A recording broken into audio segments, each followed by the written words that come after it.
Sesungguhnya Allah Ta'ala berfirman supaya kita mengambil contoh daripada orang Yahudi.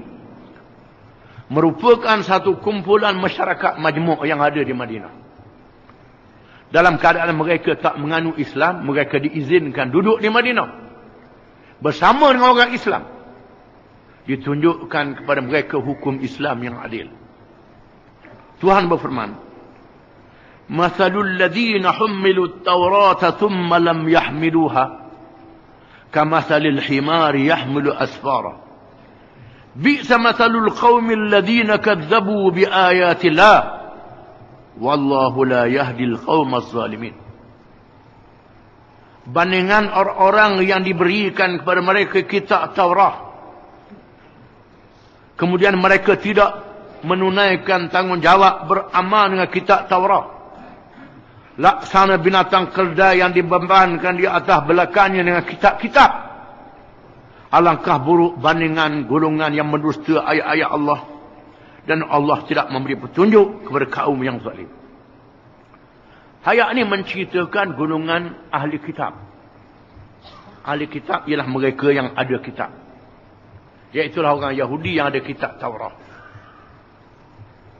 Bukan saja ada kitab, mereka tahu isi yang ada dalam kitab itu. Di antaranya mereka diperintah supaya mengikut Nabi Muhammad sallallahu alaihi wasallam, beriman. Dan di antaranya mereka diperintah supaya ikut undang-undang dan hukum-hukum yang diamalkan oleh Nabi sallallahu alaihi wasallam, dan hukumnya ada dalam kitab Taurat, iaitulah hukum qisas dan hukum hudud. Hukum qisas dalam perkara pembunuhan, dalam perkara kecederaan. Kalau bunuh, kena bunuh balah kalau berlaku dengan sengaja. Cedera balah kalau boleh padang hukum. Kalau tak boleh hukum, bayar denda. Kalau dimaaf, bayar denda atau dimaafkan terus. Dan hukum hudud, ialah hukum menyebat 100 kali kepada kesalahan zina yang belum kahwin, dan kejam kepada yang sudah kahwin. Potong tangan pencuri, dan hukum terhadap perampok dan penyamun. Di mana hukum-hukumnya ada dalam kitab Taurat, yang dibaca oleh orang-orang Yahudi yang ada di Madinah bersama dengan Nabi SAW. Tuhan kata bandingan orang-orang Yahudi yang membawa kitab Taurat, dan orang Yahudi ni dia baca kitab Taurat, baca rajin pada kita lagi. Ada nunjuk pula, tunjuk takut kena ambil air semayang cara dia, macam kita baca Quran lah juga. Baca sampai ngiling kepala macam kita baca Quran. Dan mereka baca malam Sabtu, kita baca malam Jumaat, baca Yasin. Mereka beramal dengan membaca kitab Taurat, tetapi mereka tak amal hukum yang ada di dalamnya. Di antaranya ialah dia beritahu kedatangan Nabi Muhammad sallallahu alaihi wasallam. Mereka tak ikut Nabi Muhammad sallallahu alaihi wasallam. Dan dia beritahu hukuman hudud dan hukuman qisas. Bila orang besar-besar buat salah, lalu mereka pindah undang-undang, buang hukum hudud dan qisas, buat undang-undang lain, hak mereka reka sendiri, pakai denda saja, pakai sapu harang di muka untuk malukan saja, kerana orang besar yang banyak berzina, orang besar yang banyak buat jahat.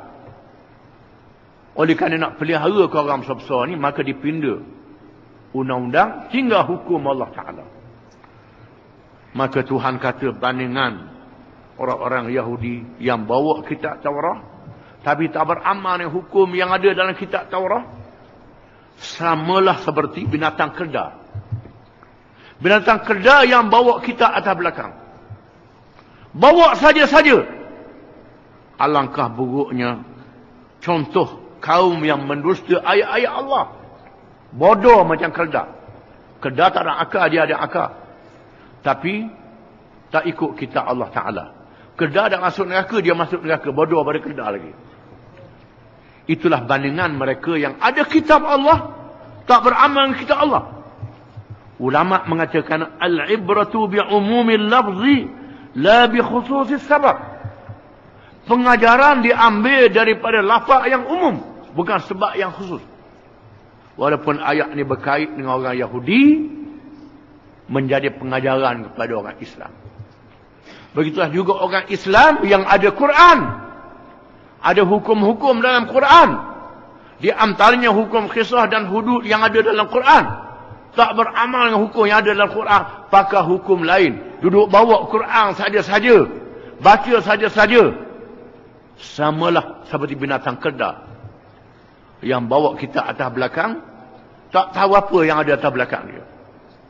Bandingan yang sangat buruk terhadap orang-orang yang zalim, dan kita kena ambil pengajaran dalam ayat ini. Wallahu